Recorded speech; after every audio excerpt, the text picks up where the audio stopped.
식을 주옵시고 우리가 우리에게 죄 지은 자를 사하여 준 것 같이 우리 죄를 사하여 주옵시고 우리를 시험에 들게 하지 마옵시고 다만 악에서 구하옵소서.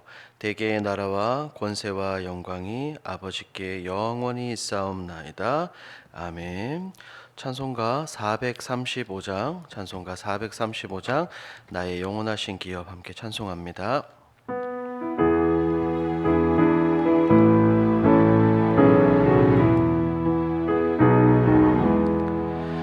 나의 영원하신 기업 생명보다 귀하다. 나의 갈 길 다가도록 나와 동행하소서. 주께로 가까이 주께로 가오니 나의 길 다가도록 나와 동행하소서. 세상 부귀한이람과 모든 명예 버리고 험한 길을 가는 동안 나와 동행하소서. 주께로 가까이 주께로 가오니 나의 갈 길 다가도록 나와 동행하소서. 어딘 골짝 지나가며 험한 바다 건너서 천국 문에 이르도록 나와 동행하소서. 주께로 가까이 주께로 가오니 나의 갈 길 다가도록 나와 동행하소서. 아멘. 오늘 함께 볼 하나님의 말씀이 신약성경 디도서 1장 5절에서 9절까지 말씀입니다. 신약성경 디도서 1장 5절에서 9절까지 말씀을 함께 보도록 하겠습니다. 신약성경 348페이지에 기록이 되어 있습니다. 디도서 1장 5절에서 9절까지 말씀입니다. 제가 한 절, 여러분들이 한 절, 그리고 9절은 우리가 함께 읽도록 하겠습니다. 내가 너를 그레데에 남겨둔 이유는 남은 일을 정리하고 내가 명한 대로 각 성의 장로들을 세우게 하려 함이니 한 아내의 남편이며 방탕하는 비난을 받거나 불순종하는 일이 없는 믿는 자녀를 둔 자라야 할지라.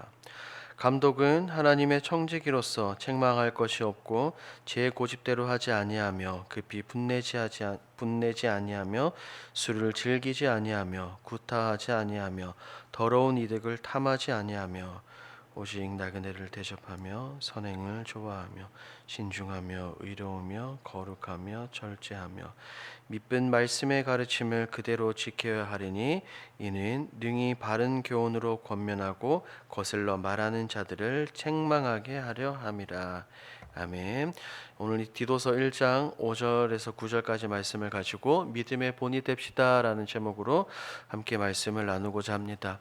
이 디도서는 이 목회 서신이죠. 바울이 디도에게 보내는 편지입니다. 편지에는 이 저자가 이제 보내는 자가 보내는 분명한 이유와 목적이 있습니다. 지금 바울은 이 디도에게 이 편지를 보내는 것은 그로 하여금 그레데 교회를 굳건하게 잘 세우기 위함입니다. 왜냐하면 그레데 교회는 바울의 선교 여행을 통해서 세워진 교회이고 아직 교회에 여러 가지 문제들, 외적인 상황들이 많았기 때문입니다. 더욱이 오늘 함께 읽은 이 본문 말씀은 교회를 섬길 장로들을 세우기 위함이었습니다. 하지만 오늘 이 시간 함께 나눌 때 이 비단 교회의 리더들인 장로들뿐 아니라 우리 모든 그리스도인이 어떠해야 되는지 우리가 함께 말씀으로 나누고자 합니다. 5절 말씀 우리가 함께 보도록 하겠습니다. 내가 너를 그레데에 남겨둔 이유는 남은 일을 정리하고 내가 명한 대로 각 성의 장로들을 세우게 하려 함이니. 아멘. 방금 말씀드린 것처럼 이 바울과 디도의 전도 여행을 통해서 그곳에 그레데 교회가 세워졌습니다.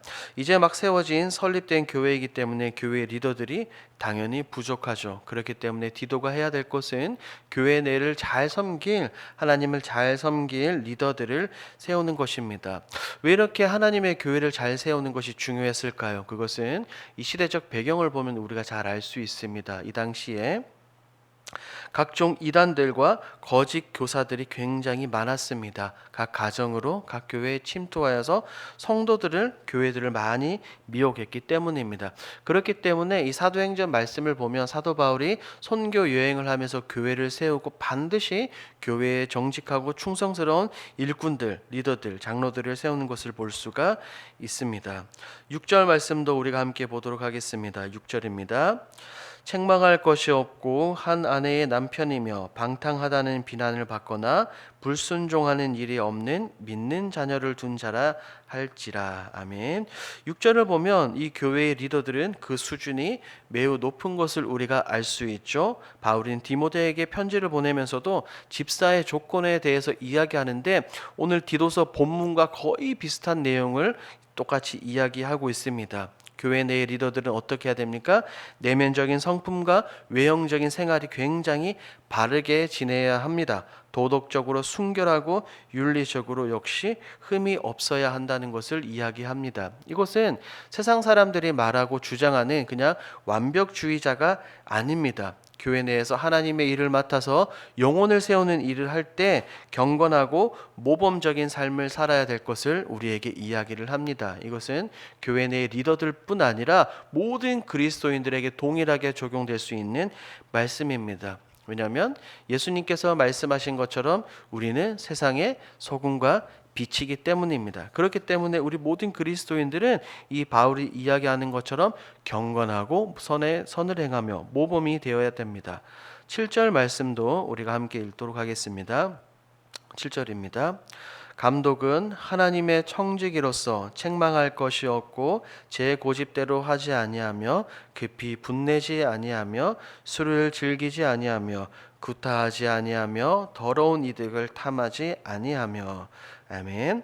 바울은 6절에 이어서 7절에서 다시 한 번 더 책망받아야 할 것이 없는 사람을 강조합니다. 이어서 그 이유를 설명하는데 교회에 세운 리더들, 곧 그리스도인들은 곧 하나님의 무엇라고 이야기합니까? 청지기이기 때문입니다. 청지기는 우리 그리스도인들에게 있어서 굉장히 중요한 개념이죠.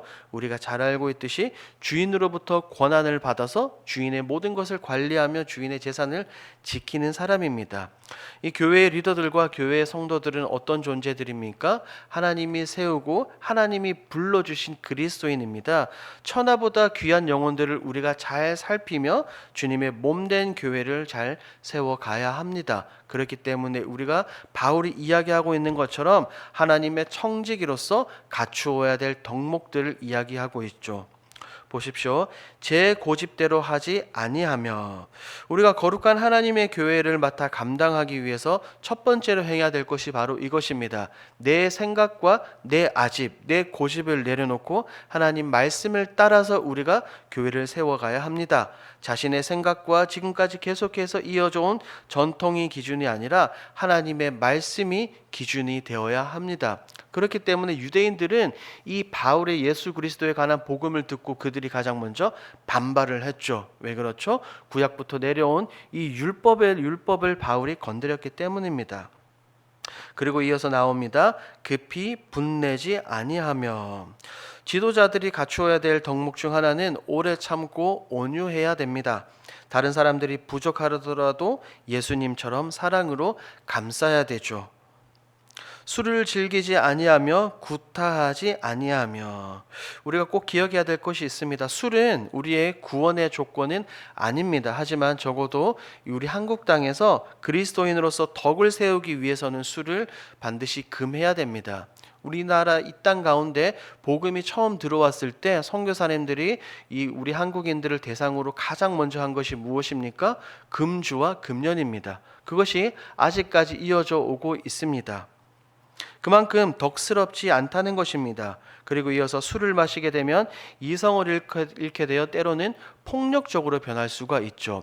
여기에서 말하는 이 단어 폭력이라는 것은 단지 주먹과 발로서 때리는 것이 아니라 이것은 다툼을 의미하기도 합니다. 즉 교회 내에서 다른 성도들과 타인들과 다툼이 없는 사람이 되어야 한다는 것을 이야기합니다.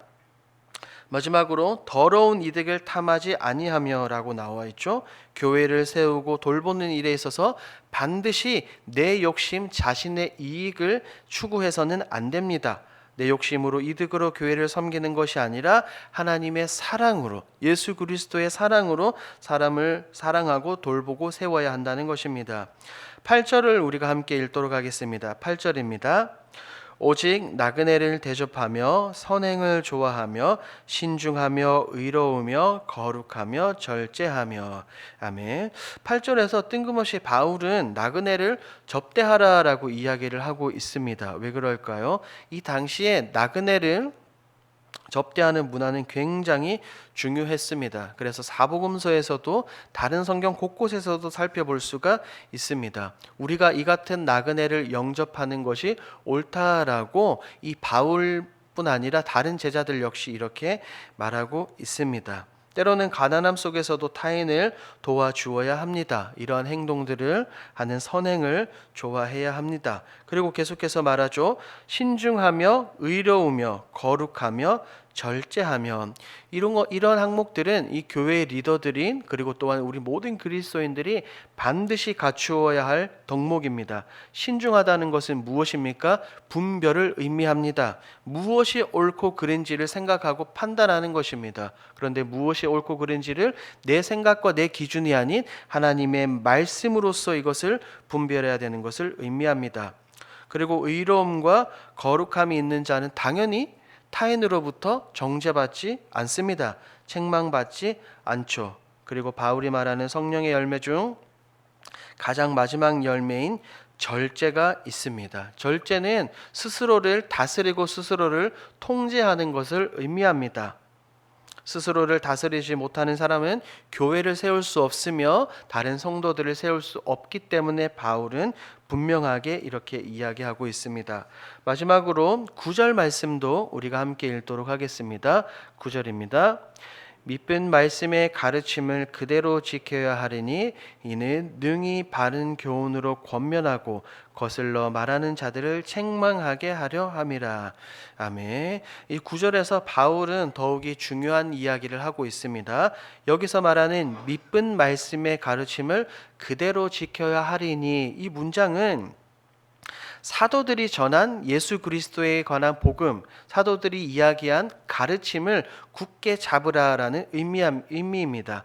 복음의 진리를 먼저 붙들어라라고 이야기를 하고 있습니다. 왜 그렇죠? 교회가 설립되어지고 교회가 든든히 서가기 위해서 가장 중요한 것이 무엇입니까? 인간의 전통도 생각도 고집도 아집도 아닌 하나님의 말씀이 기준이 되어야 되기 때문입니다. 왜 그렇습니까? 세상은 변하고 사람들은 변하더라도 하나님의 말씀은 영원하기 때문입니다. 그래서 뒤이어 말하는 것처럼 이 성도들을 바른 교훈으로 권면하고 반대하는 자들을 책망할 수 있기 때문입니다. 이처럼 앞선 자들, 모든 리더들, 교회 안의 그리스도인들은 무엇보다 말씀에 먼저 능통해야 됩니다. 진리의 말씀이 무엇인지 먼저 깨달아야 알려줄 수 있습니다. 그래서 아까 제가 설교 서두에 말씀을 드린 것처럼 이 시대적 상황을 보면 이 교회 안에 각종 이단들과 거짓 교사들이 많이 침투되었다라고 제가 말씀을 드렸죠. 이렇게 각종 거짓 교사들이 밀려올 때 성경에 관한 바른 지식이 있어야 어떻게 됩니까? 흔들리지 않는다는 거예요. 미혹되지 않고 성도들을 옳은 길로 이끌 수 있습니다. 우리 사랑하는 길동의 성도 여러분, 오늘 본문은 바울이 교회 내 리더들을 세우기 위한 조건을 디도에게 말하고 있습니다. 하지만 이것을 오늘 우리 모두에게 적용시켜 보십시오.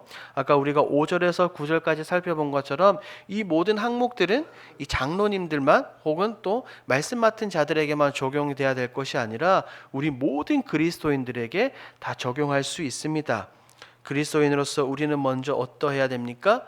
경건해야 됩니다. 누구의 모습을 따라서요? 예수님의 모습을 따라서 말이죠. 사람들에게 손가락질 받지 않고 모범이 되어 세상에 선한 영향력을 끼쳐야 합니다. 우리가 또한 말씀에 나오는 것처럼 우리는 여러 가지 성령의 열매를 맺으며 생활하고 무엇보다 흔들리지 않는 굳건한 하나님의 말씀을 굳게 붙들어야 됩니다. 우리는 반드시 말씀을 붙들어야 살 수 있는 그런 존재들입니다. 한번 생각해 보십시오. 5절에서 9절까지 나오는 이 바울이 이야기하고 있는 모든 조건을 갖춘 그리스도인들이 교회 내에서 영광의 하나님을 예배하고 찬양하고 모일 때마다 기도한다고 생각해 보십시오. 그렇다면 교회가 무엇으로 변하는 것입니까? 교회가 이 땅에서 천국의 기쁨을 미리 우리가 모든 예배 때마다 맛보게 되는 것입니다. 이것을 기억하시고 우리 사랑하는 길동의 모든 성도들은 다른 사람들의 본이 되는 경건하고 신실한 그리스도인들이 되길 주님의 이름으로 축복합니다. 아멘. 이 시간 우리가 함께 기도하도록 하겠습니다. 이 시간 첫 번째로 기도할 것은 오늘 들은 말씀을 기억하시면서 내가 먼저 하나님 앞에서 거룩하고 경건한 죄가 되게 하여 주시옵소서 기도하시고, 두 번째, 세 번째, 네 번째, 다섯 번째는 우리 화면에 나오는 기도 제목으로 기도하시고, 마지막으로는 여러분들이 가지고 나오신 기도 제목으로 자유롭게 기도하시다가 돌아가겠습니다. 함께 기도하겠습니다. 하나님 아버지 감사합니다. 오늘 말씀을 통하여서 우리 모두가 믿음의 본이 되어야 된다는 것을 깨닫게 해주시니 감사합니다.